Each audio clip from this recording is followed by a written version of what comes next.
FEAPO is the Federation of Enterprise Architecture Professional Organizations. In many ways, it's kind of the United Nations for this space.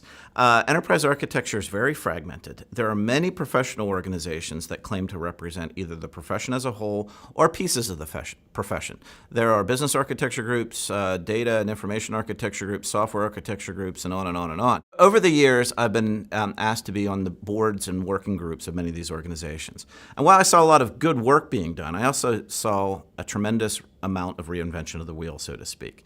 So, for example, one group would come out with their competency standards for the profession, and the other groups that weren't involved in that effort then would come out with their own. And it created a lot of fragmentation and, frankly, a lot of confusion for professionals working in the field.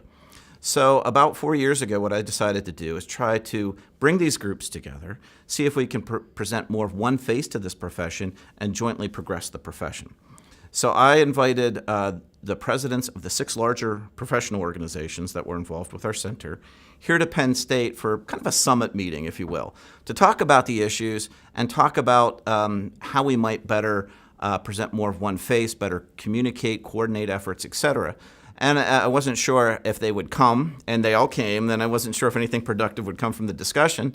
But what came from the discussion is this concept of the Federation of Enterprise Architecture Professional Organizations, an organization of organizations to bring these organizations together to help them better collaborate on efforts and present more of one face to this profession. Honestly, I think it was more of a united we stand, divided who knows what's going to happen to this profession. So from those 6 original organizations, we're now up to about 20 professional organizations from around the globe. We're getting attention from the United Nations and other reputable international groups. And we've come a long way in a relatively short period of time. So I think the time for this idea was right. Also, something unique about this organization, as we studied other industries that have tried similar things, and almost every case they failed. And that's usually because it's one of the larger organizations approaching the smaller, and they're always met with mistrust and skepticism, et cetera. Here we have a university, so my role is to be Switzerland in all of this, so to speak. I'm not here to favor one organization over another. I'm here to bring everyone together and try to jointly progress this profession and this discipline.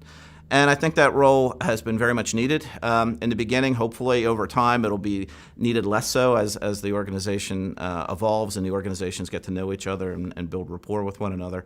And I'm very encouraged. We've met some major milestones as an organization.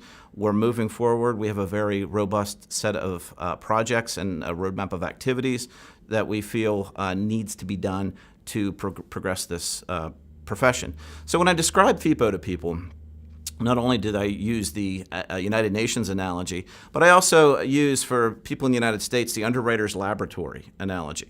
So if you see the underwriter's laboratory seal on a product, you know it's been tested and meets certain quality standards. We really need this for enterprise architecture today. We have a growing explosion of certifications and a lot of, frankly, fly-by-night certification organizations. And we need some type of accrediting body to help certify or accredit legitimate certifications and maybe weed out some of the ones that are more fly-by-night, so to speak. So how we're planning to do this, we're developing a career path project within FEAPO where we're going to jointly develop and establish different branches of the enterprise architecture career path and the different roles and responsibilities that are attributed to each of these branches. Then if an organization has a certification that they feel maps to a certain part of this career path, they can bring it to FEAPO. The FEAPO members will review it. There'll be a vote. And if the vote's positive, then that group will be able to use the FEAPO endorsement. So much as we see the underwriter's laboratory endorsement on products, if we're successful with this in a few years, the FEAPO endorsement will mean something to practitioners. It will mean that this particular certification maps to a certain part of the career path structure. It does what it says it does, and it meets certain quality standards. And I think that's very much needed in this profession right now. There's several unique dimensions that FEAPO brings to the master's program. First, as we continue to evolve the profession, we're going to see coming trends in the profession through the FEAPO organizations first. And those trends, as they evolve, then will be reflected in our curriculum. And we'll be able to talk about what we see coming in the profession to the students in our master's program, as well from a research standpoint. When we're doing applied research that's of interest to our master's students and their employers, through the FEAPO network, we have access to hundreds of thousands of professionals from around the globe. So we have a unique ability to collect data from these folks, recognize trends early, and then have those trends and evolutions in the profession reflected in our curriculum.